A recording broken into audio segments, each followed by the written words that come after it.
عبدالله له طالبانو غوښتي چې اوربند ومني او جګړه ودروي. سلام وخت مو بخیر.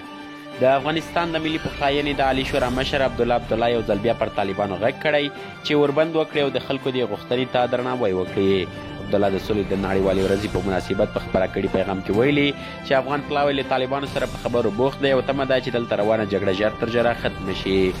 نوموړي ویلي په دې ورځ ټول بشري فعالین له ښکېلو لورو د جګړو د پای ته رسولو غوښتنه کوي او د دوی هم په دې هیله دي چې طالبان په افغانستان کې د اوربند غوښتنې ته لبیک ووایي.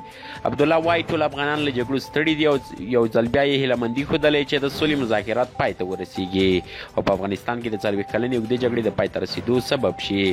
د ملي پخلاینې د عالی شورا مشر ویلي تاریخ ثابته کړی چې جګړې یوازې د خبر له لارې پای ته رسیدلی شي او طالبانو ته هم پکار ده چې د تاوتریخوالي په کمولو سره د سولې بهیر لا باوري او د ډاډ وړ کړي.